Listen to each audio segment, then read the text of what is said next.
You probably have seen such cracks in many buildings. You might have wondered why these have occurred even though the building is not very old.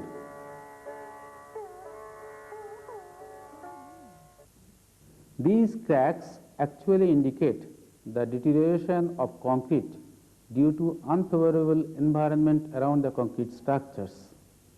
Can you guess what constitutes the environment here? The physical and chemical characteristics of the concrete and the ambient air constitute the environment for the structure.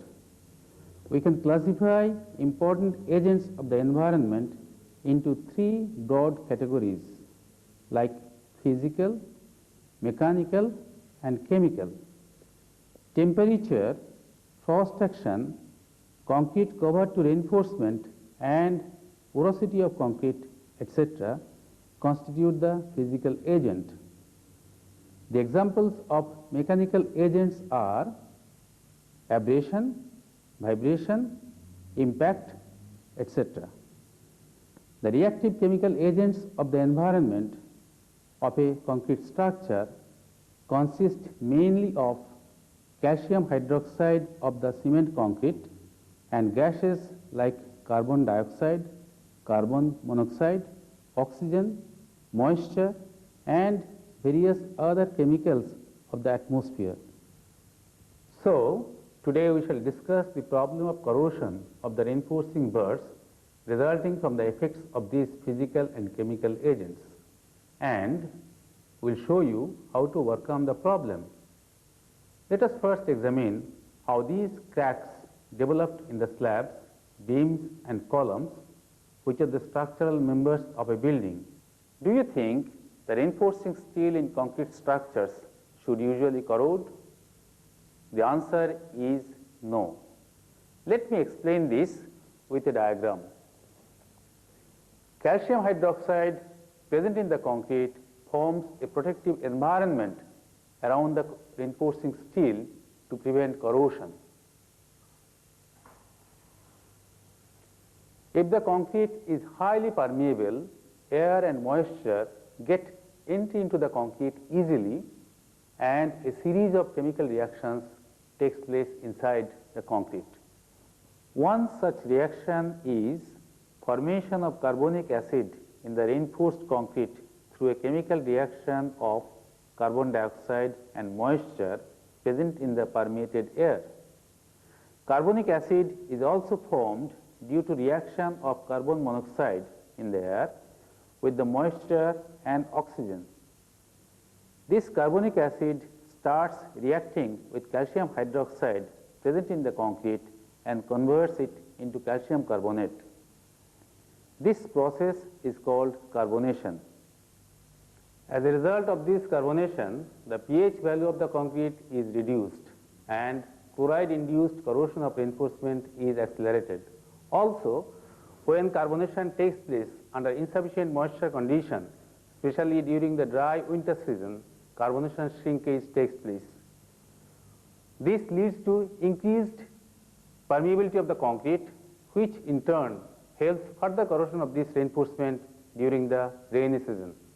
The formation of initial rust on the reinforcement due to carbonation of concrete helps further to corrode the reinforcement in a continuous process in presence of air, that is moisture and oxygen. If the concrete cover to the reinforcement is also less than adequate, especially in a more permeable concrete due to inadequate compaction, the chance of corrosion of the reinforcement increases further. This may lead to premature damage of the concrete. So, you have seen that the physical and chemical agents of the environment play a vital role in the formation of rust on the reinforcement. Now, let us see what happens if the process of rusting is allowed to continue for a long time. You see that the overall diameter of the rusted steel bar has become bigger than the original diameter of the unrusted bar. As a result, the volume of the rusted steel has increased significantly compared to its original volume. This increase in volume of steel will generate swelling pressure inside the concrete. Development of this swelling pressure will result in gradual cracking and finally swelling of the concrete in the structural members. These cracks weaken the structure and, if not attended to, may cause failure of the structure in future. Hence, to prevent the rusting of steel, the structural concrete must be dense and impermeable. At the same time, the concrete covered to the reinforcement should be adequate for durability of a structure as specified in the IS codes. According to the Indian Standard Code IS 456, the specification for minimum concrete cover for slab is 15 millimeter, for beam 25 millimeter, and for column 40 millimeter. But what should we do when the cracks have already occurred in the structural members? The cracks in this column are in fact formed within first 15 years after the construction. Carefully observe the position and nature of the cracks. The cracks in this column has occurred near at the corner vertically along its length. This indicates that the crack is due to rusting of the longitudinal reinforcement. Let us now see how we can restore the damaged beams and columns of a building. The very first step of restoration work is to detection of the extent of damage to the concrete.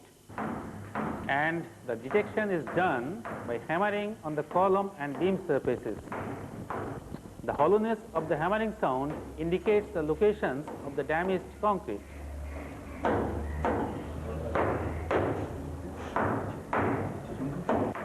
If there is an excessive damage, the surrounding region has to be adequately supported by propping to reduce the load coming on the members before we can actually repair the members. In the next step, we are to remove the poor and weak part of the concrete.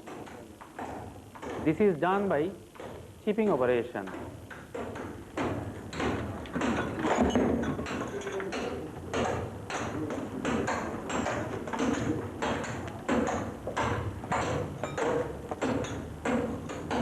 Note that the chisel should be held approximately at 45-degree angle during chipping.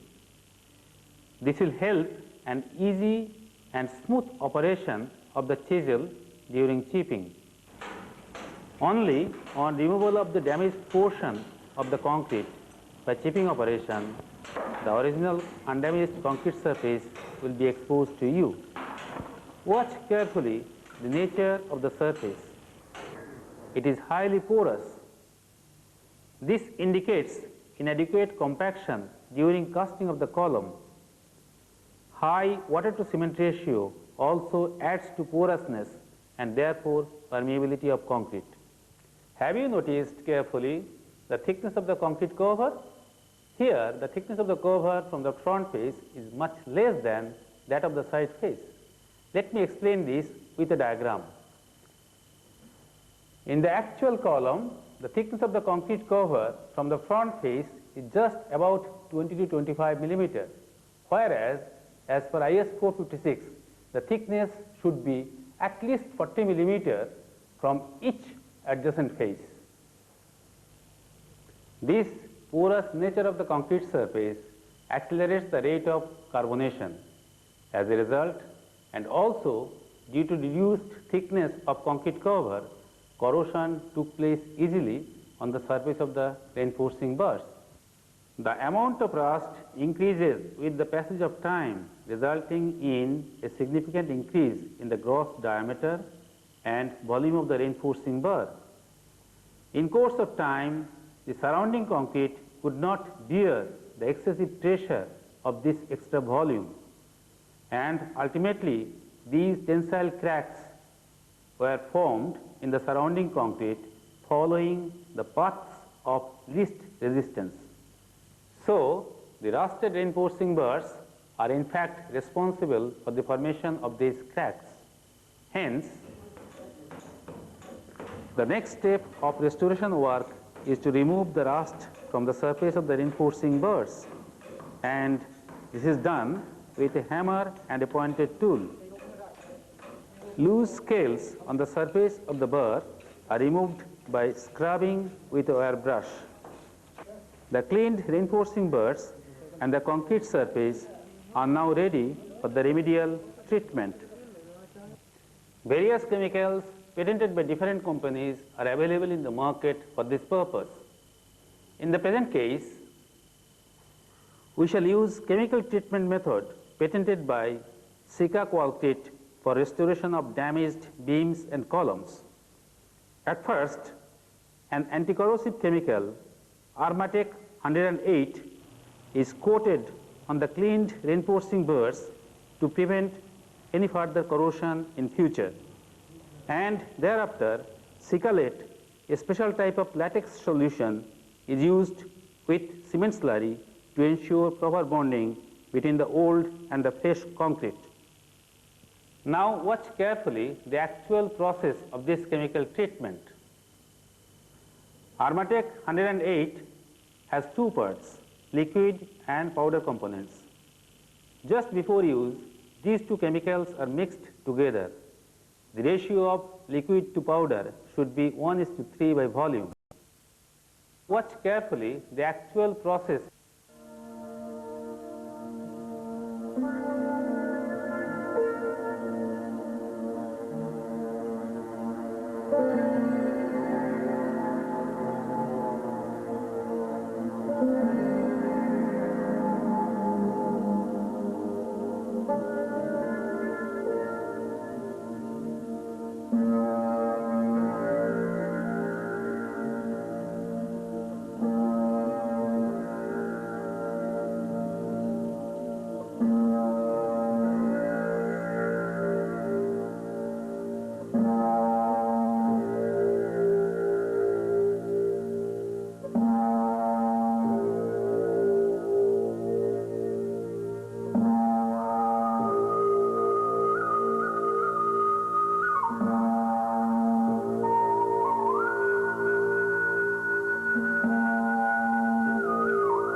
Now the mixture is ready for use.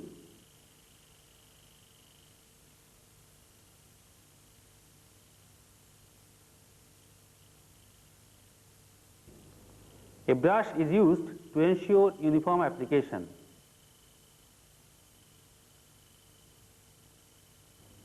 So we have taken some measure to protect the corroded reinforcing burrs. Now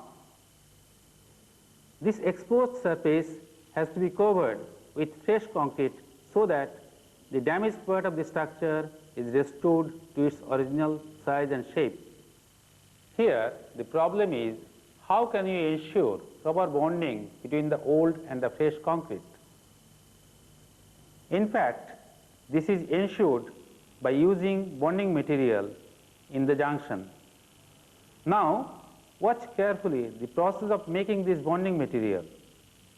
5 mugs of water are taken into a container first.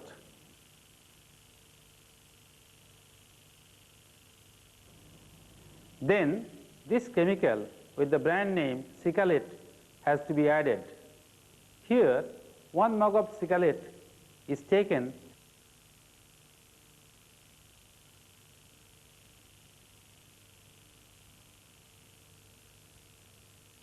and added with 5 mugs of water already taken in this container. So the ratio of Sikalate to water in this solution is 1:5 by volume. Now, cement is added to this mixture to prepare the latex cement slurry. Mixing is done part by part to have a uniform mixture of the bonding material. The slurry is being applied thoroughly over the old concrete surface as well as the Armatec coated reinforcing burrs. Our next task is to lay fresh concrete on this bonding material coated surface. But we need to have appropriate qualities and quantities of the ingredients.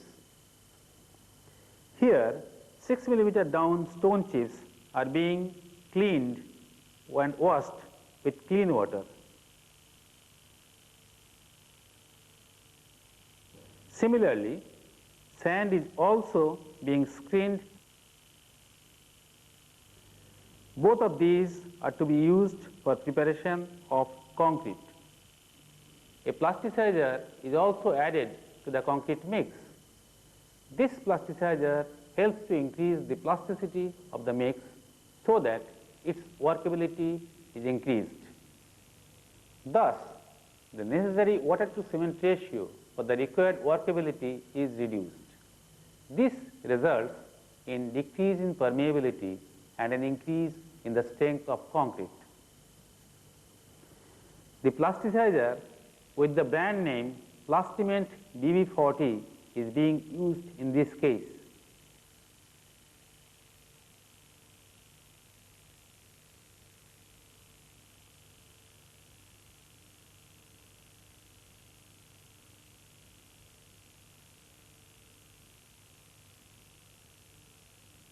You are well aware that concrete has to be compacted during casting. You must have seen how compaction is done with a vibrator during casting. But this would not be feasible while laying concrete on this old surface.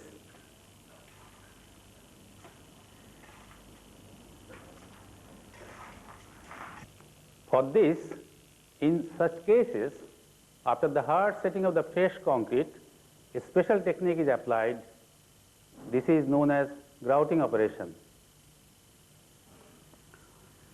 In fact, grouting operation helps to fill up the voids which will be left in this freshly laid concrete. But a suitable provision for the grouting operation has to be made before laying concrete on the old surface. Let's watch the arrangement. For performing grouting operation, these 15 millimeter diameter nozzles are being fixed at regular intervals along the length of the exposed column. Carefully watch the position of the nozzles. The nozzles are set close along the reinforcing burrs. This has been done to ensure that the grouting material reaches all around the burrs. The grouting material will be injected through these nozzles after completion of plastering. But before that, we have to prepare and lay concrete on the old surface.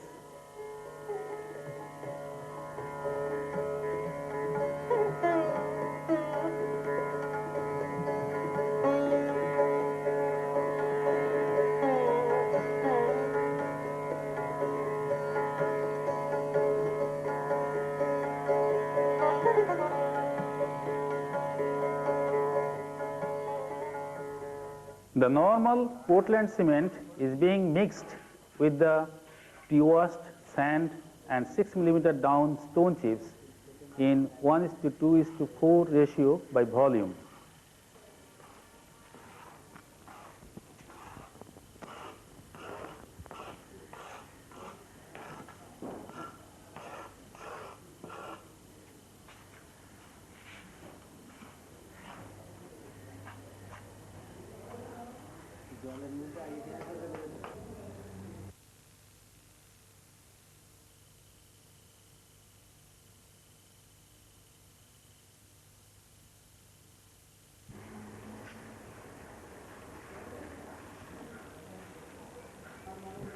Water is added according to the desired water to cement ratio. This freshly prepared plascement mixed concrete is being laid over the exposed latex treated old concrete surface. The new concrete surface should be protected with a cement mortar plaster. The plastering has to be done 24 hours after laying of the concrete. Now, carefully watch the preparation of the cement mortar.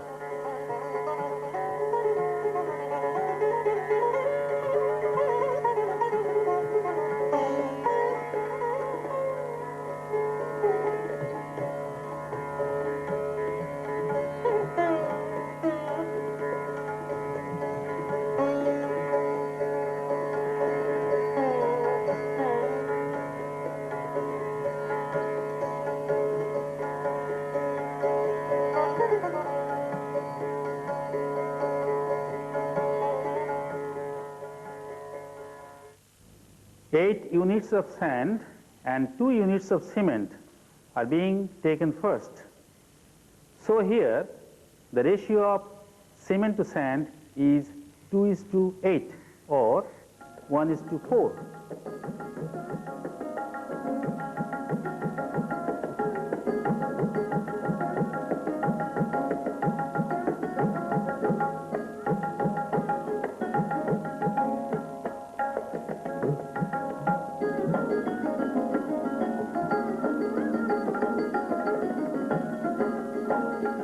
An additional chemical, Cicalatex, is being mixed to improve the waterproofing characteristics of the cement mortar. This also increases the mechanical strength of the hardened plaster.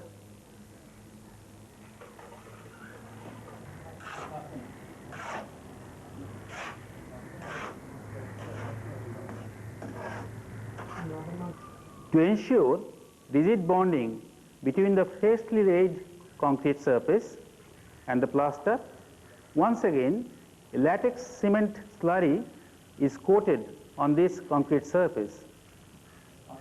Only after application of this bonding material we can safely start the plastering work. Plastering should be done in compatibility with the adjacent undisturbed existing plaster.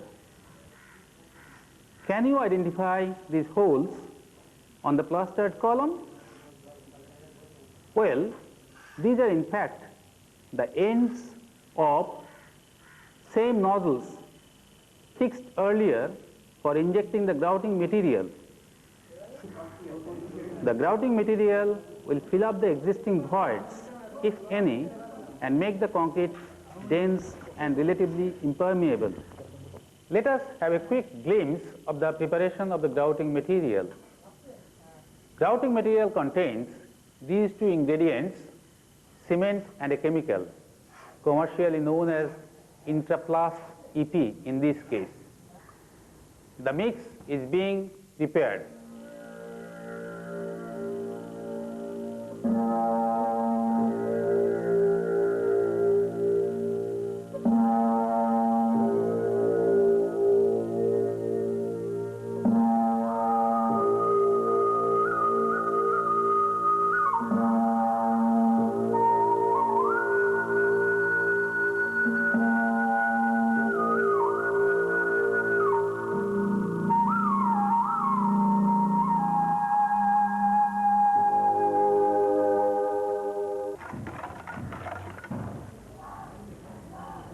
Here, the water to cement ratio was about 0.5 to 0.6. The Interplast was at the rate of about 1% by weight of cement.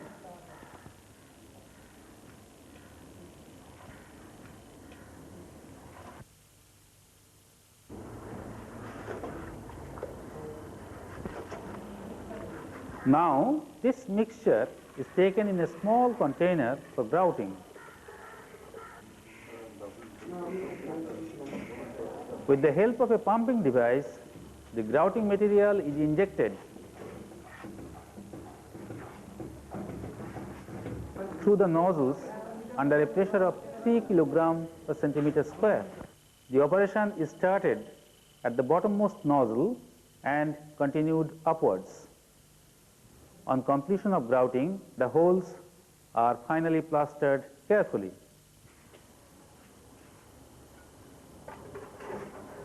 Can you now recognize this neatly plastered column?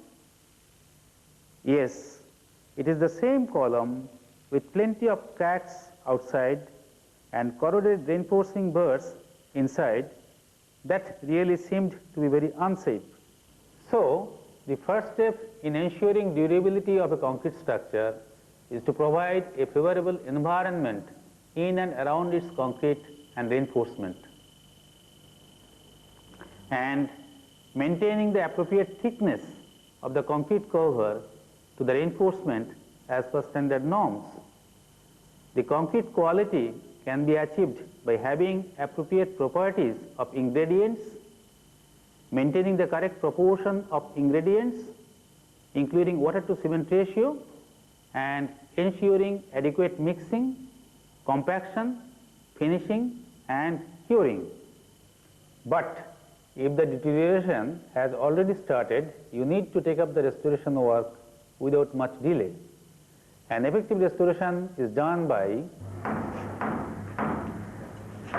number 1, detecting properly the extent of damage, which can usually be done by hammering operation. Number 2, removing affected parts of concrete and reinforcement by chipping operation and scrubbing. Number 3, applying an anti-corrosive treatment on the reinforcing burrs.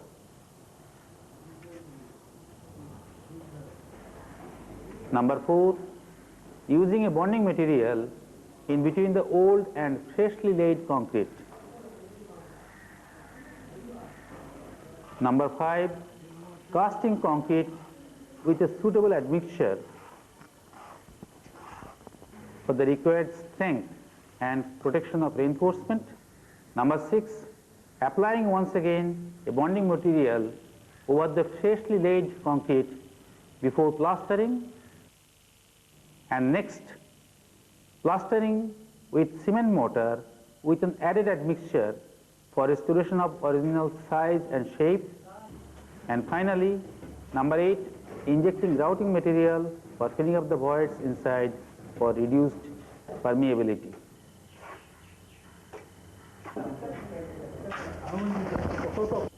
Only through careful application of all these steps, an effective restoration of a damaged building can be made. However, to ensure required durability of a structure, we must remember, firstly, prevention is better than cure, and secondly, in case we fail to prevent, a stitch in time saves 9.